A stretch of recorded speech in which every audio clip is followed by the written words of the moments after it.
speaker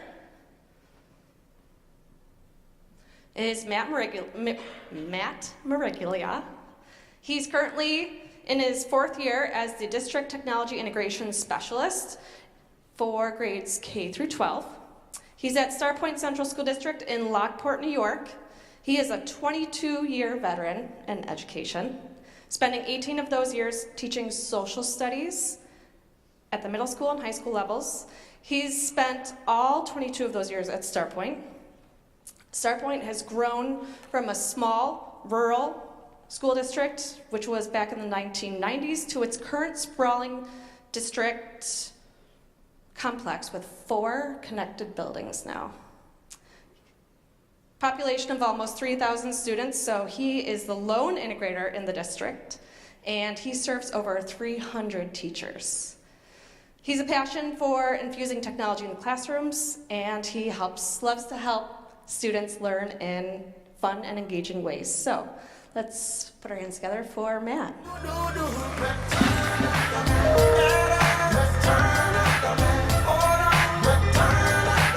Morning, everybody. Who knows this song? Come on, put your hand up if you know this song. Anybody want to yell out who it is? Oh, I thought I was going to have some R&B people in the audience there. Mark Morrison. Anybody know the title? Return of the Mac. Okay, my name's not Mac, but it's Matt, so it's easy to change the. I don't know, it was worth a shot. So before I get talking about what I want to talk about today, I really did some research on what makes a great speaker. Okay, I really don't fall in any of those categories. Probably because I needed my 15-year-old daughter to help dress me today. And I was sharing this with Nicole before. She said to me, "Dad, aren't you going to go cash?" I was like, "What's that mean? I don't speak 15-year-old girl. I don't know what that means." That apparently means casual. So I'm not, when I'm speaking to a group of people, very casual. The other thing I kind of was researching about being a good speaker is you have to have a sense of humor. So I thought I would start with a joke. Why did the monster eat the computer? Why did the monster eat the computer? Because it was delicious. Yikes. So that is another characteristic of being a speaker. And then the last characteristic of being a good speaker, you actually have to speak. So that brings me to the presentation I'm going to be doing today. There's my boy Pepper the robot. I'm using a presentation web-based software called Visme or Visme. I'm not really sure how it's pronounced. It's the first time I've used it. I like it, but Pepper is littered throughout their stock of images, and I just liked Pepper's eyes. Just take a look at Pepper's eyes. He just looks into your soul, which is kind of the journey that I took when I was creating this talk today called Supportinators. I didn't Google it. It came to me while I was watching something. It just came to me. Andy Wheelock, if he's watching, what's up, Andy? Came to me last year about middle of the year and said, "Hey, I want to see you on that stage next year." As Andy could drop those bombs on you every once in a while. I said, "Wow, what on earth am I going to talk about?" So since the second he said that to me last March, I've been thinking about what exactly can I share in front of all these great people who I look up to and are smart and have taught me as much as I've even contributed to them. And hopefully I have something today called Supportinators that will resonate with you. Now we get the test of the clicker here. So my inspiration for my talk today comes from a man named Jim Valvano. I'm a sports guy. He was NC State's basketball coach. Later in his life, when he was diagnosed with cancer, he really became a super inspiration to a lot of people, including me, a young me in 1993 when I listened to him give a speech on the ESPY Awards, which was one of the last public speeches of his life. I was watching a film about his life and his run to a national title and the players they coached called Survive and Advance. And it was on in the background as I was trying to plan this talk.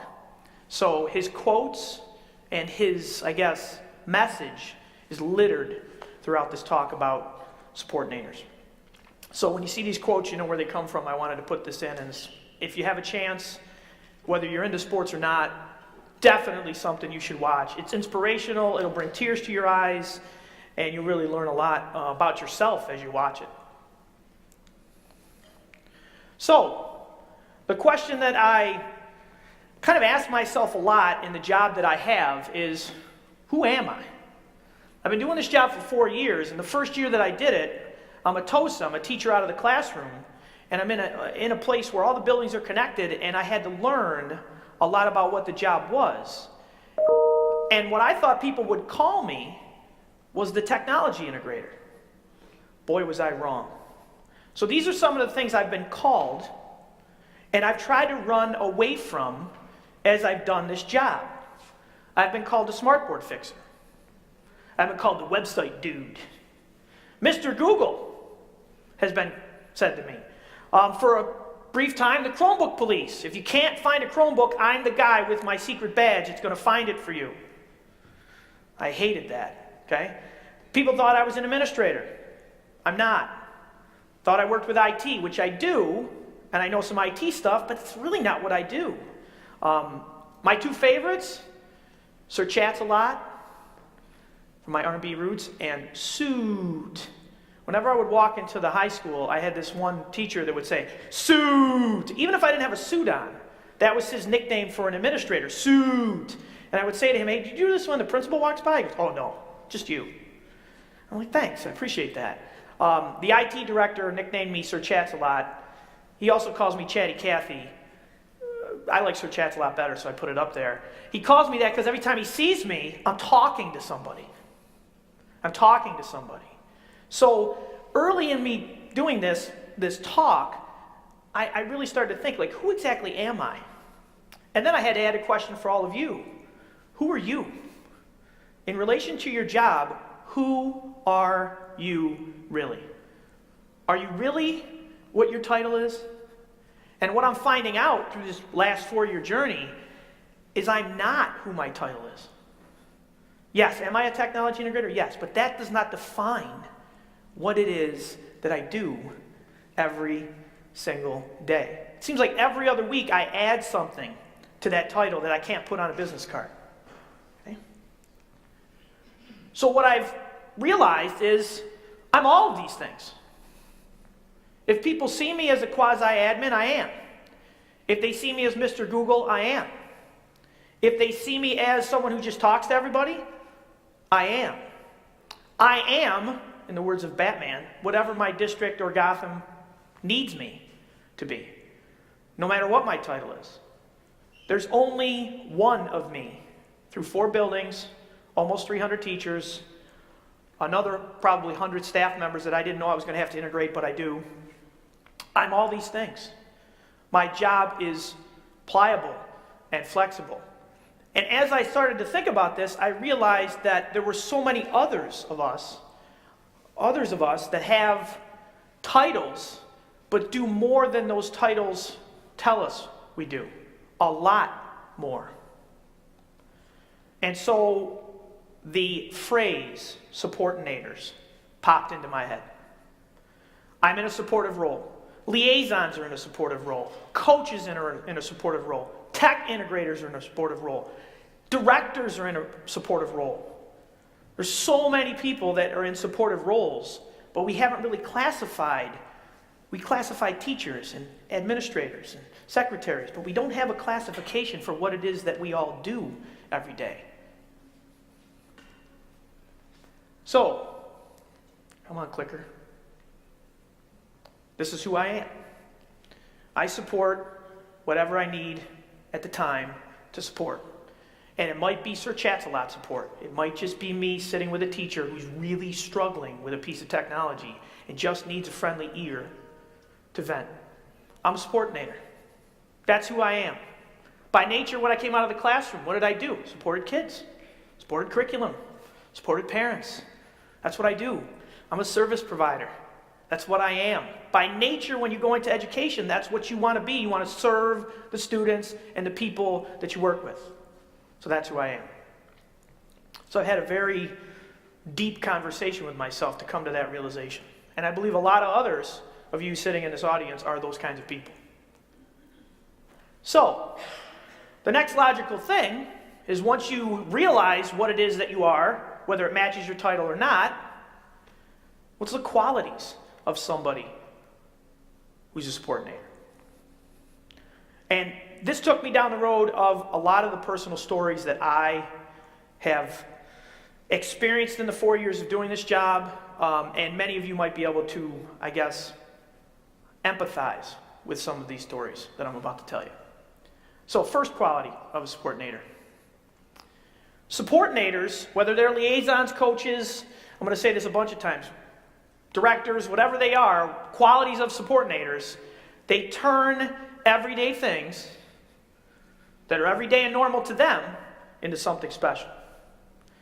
Within Jimmy V's Survive and Advance, he talks about a quote that he listened to when he was very young from a guy named the Reverend Bob Richards. And the quote says, "The Lord must have loved ordinary people because he made so many of us. But every day, in every walk of life, ordinary people do extraordinary things." I'm about as ordinary as they come. I don't even feel like I belong on a stage. That's how ordinary I feel like I am. I blend in well with the group.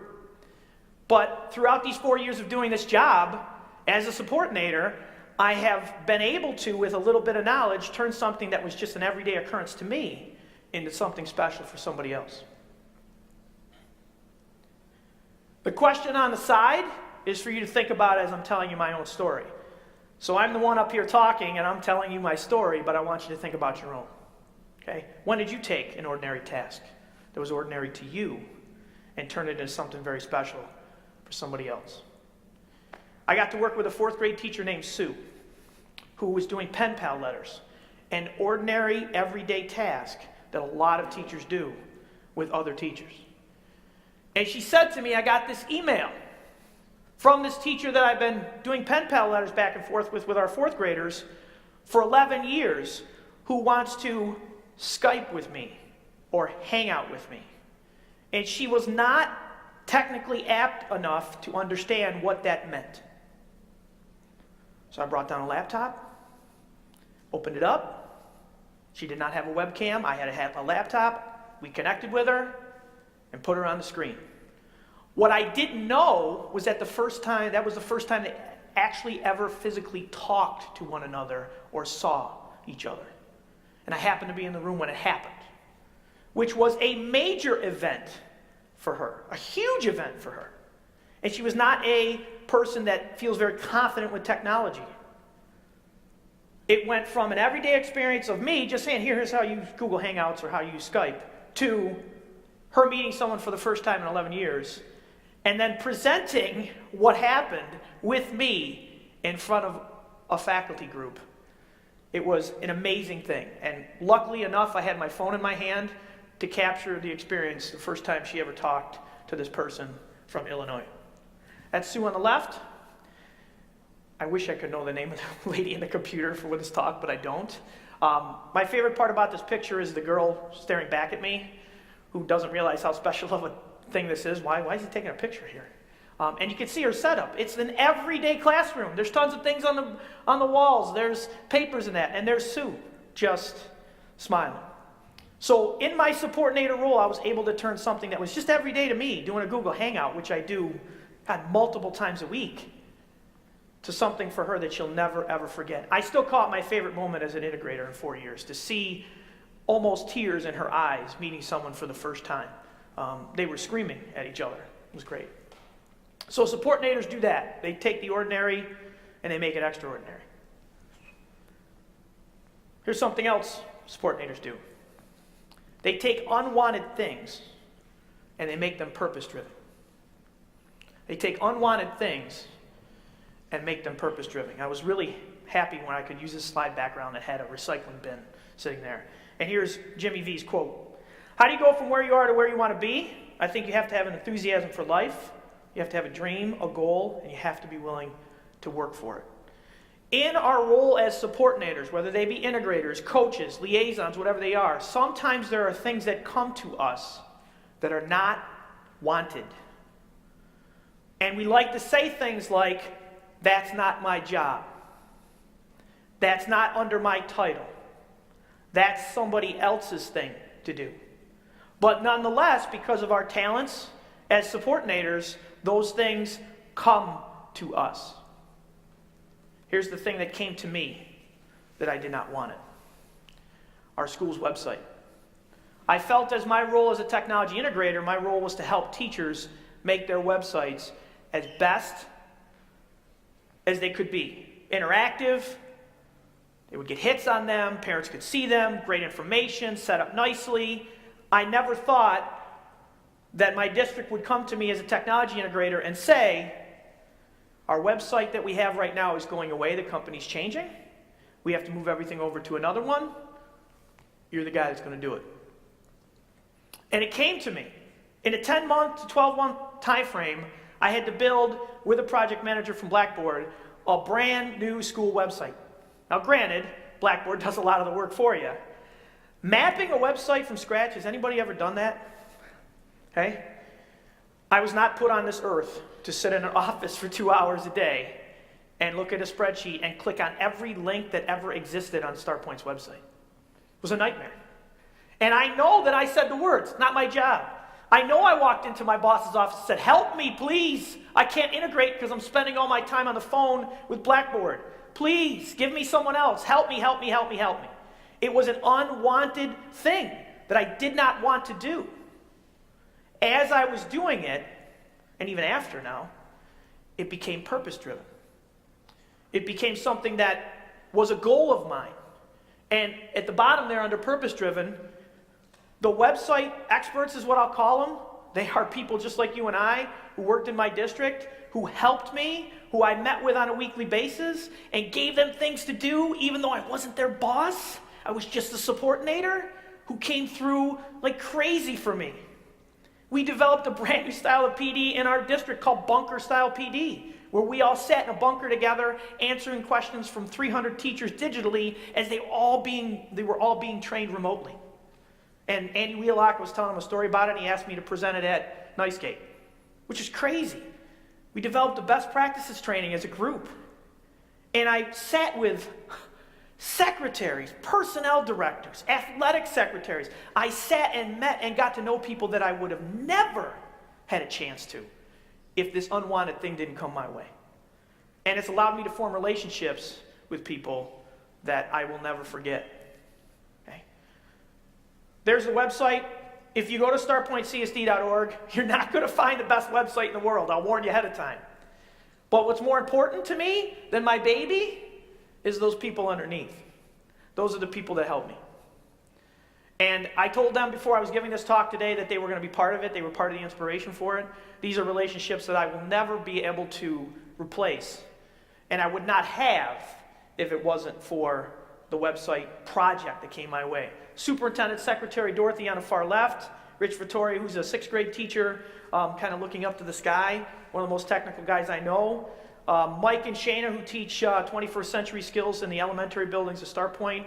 Natalia, who's only a 2nd-year teacher and had this kind of dumped on her a little bit. She's done a wonderful job. And Bonnie, who's the high school librarian.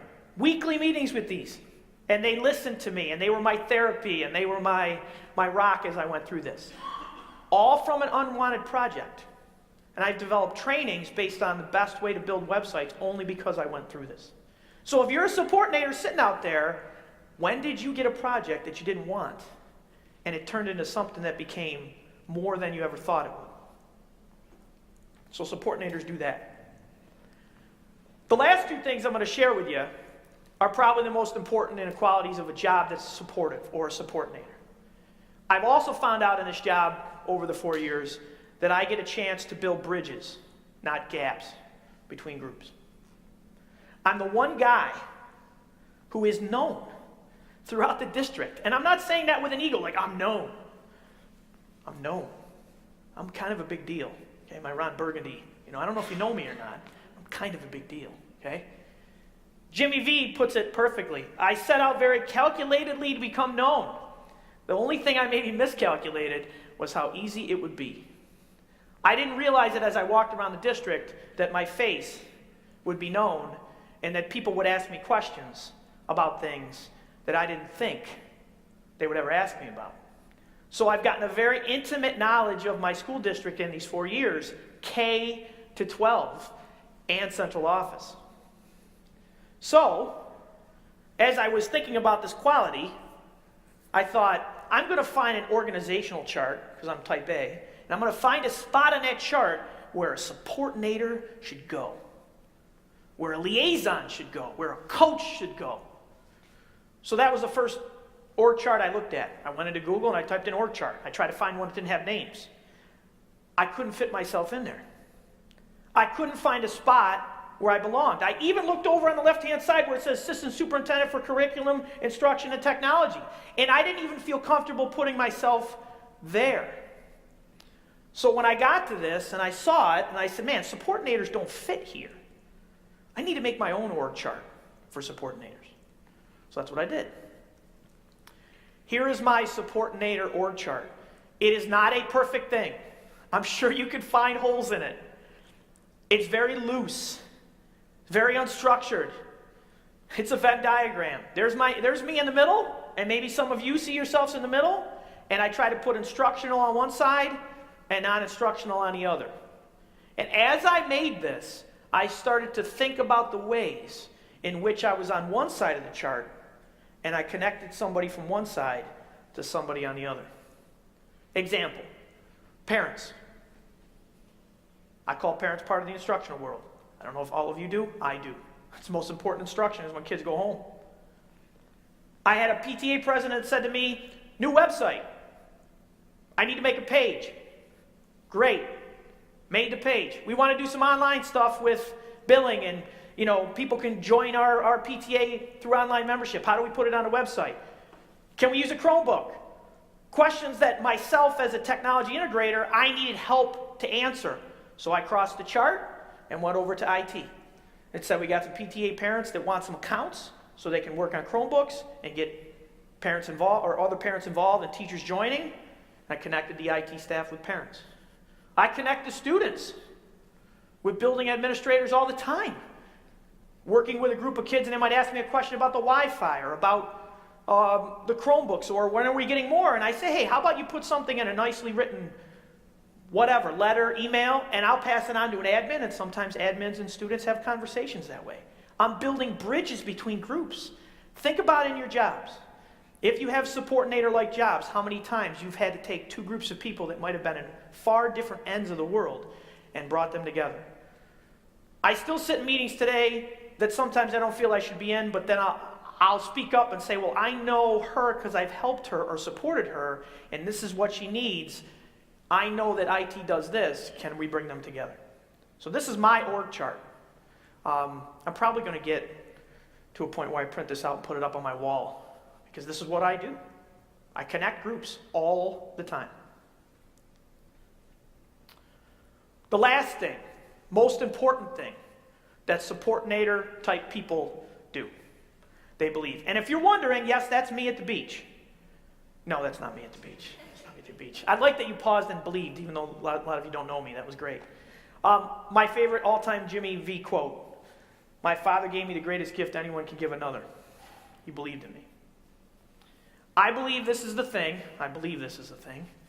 that is lacking in education today most. It's so simple. We just have a lot, I'll call them workers, because they could be teachers, they could be aides, they could be administrators, who just don't believe anymore. One of the reasons why I love my TIF group is I think you all do. You believe. You believe in technology and in the effect that it can have on students. You believe in the good that's out there. You believe in best practices. And there's a lot of us out there that do, but I think it's lacking. I don't walk around my district and see belief like I used to see. I want to see belief. So supportinators have to believe because we're around so many different people. If we don't believe, no one is going to follow us. Nobody. So whenever you want to believe in anything, you've got to have a belief system. This is my belief system.